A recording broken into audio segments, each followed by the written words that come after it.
మాట్లాడతారు.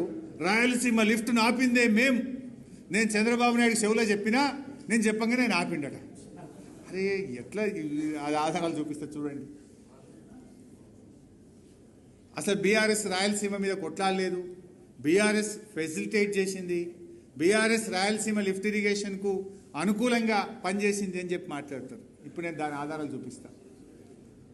Rayalaseema lift GO వచ్చింది 5/5/2020. కానీ దానికంటే ముందే 6 నెలల ముందే పేపర్లలో వార్తలు వచ్చినాయి.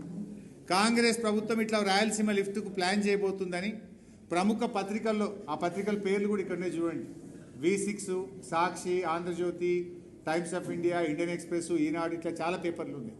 అయితే పత్రికల్లో వార్తలు వస్తే మనం 29/1/2020 జీవో వచ్చింది 5/5/2020 అంటే 6 నెలల ముందే కేంద్ర ప్రభుత్వానికి రాయలసీమ లిఫ్ట్ ఇరిగేషన్ కట్టామని ప్రయత్నం చేస్తున్నారు. దాన్ని ఆపాలే, తెలంగాణ ఎట్టి పరిస్థితుల్లో అంగీకరించదు, ఇది చట్ట విరుద్ధము అని ప్రాజెక్టు జీవో రాకముందే 6 నెలల ముందు మేము కంప్లైంట్ చేసింది మన బీఆర్ఎస్ ప్రభుత్వం. అది మన నిజాయితీ. ఇవి అపెక్స్ కౌన్సిల్ మీటింగ్లో కేసీఆర్ గారు మాట్లాడిన minutes. AP stated Rayalaseema lift irrigation and Pothiredi expansion on River Krishna, for which Telangana has objected. 6th October 2020 at a second Apex Council లో రాయలసీమ ఎత్తిపోతలకు తెలంగాణ అబ్జెక్షన్ చెప్పింది అనేది అపెక్స్ కౌన్సిల్ మీటింగ్ మినిట్స్. అది కేసీఆర్ గారు స్వయంగా దానికి అబ్జెక్షన్ చెప్పింది. కింద చూడండి. He stated that Pothiredi project of AP does not have any water allocation to KWDT1. The project was operationalized, idanta 84,000 cusecs per 8 TMC per day. He further asserted that water is being transferred to AP from Krishna Basin to out of Krishna Basin through the project with no water allocation to these projects by the tribunal and without appraisal of DPR. Also stated that AP continues with this project, then Telangana would construct a 3 TMC barrage at Alampur and draw waters. అంటే పోతిరెడ్డిపాడు మీద, రాయలసీమ మీద apex council మీటింగ్లో ఎంత గట్టిగా పోరాడినరు.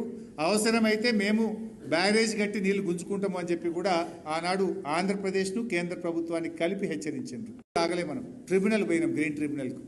ఇక్కడ చూడండి, ఇది green ట్రిబ్యునల్లో మనం స్టే తెచ్చి రాయలసీమ లిఫ్ట్ను 2021 నాడే ఆపినాం. ఇక్కడ చూస్తే so 54 para in tribunal order ఇది. So under such circumstances there is some force in the submission made by the council appearing for the applicant as well as the additional advocate general of state of Telangana along with other lawyers appearing for the state of Telangana that the scheme itself has been framed in such a way to avoid the process of obtaining environment clearance, but it was intended for some other purpose.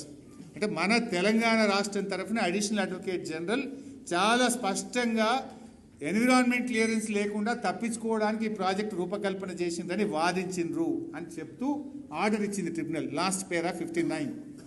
So under such circumstances we are disagreeing with the findings of the committee that no EC is required on the basis of the discussions made above and coming to the conclusion that the project requires prior environmental clearance before it is launched, and without getting the environment clearance the project work cannot be proceed with.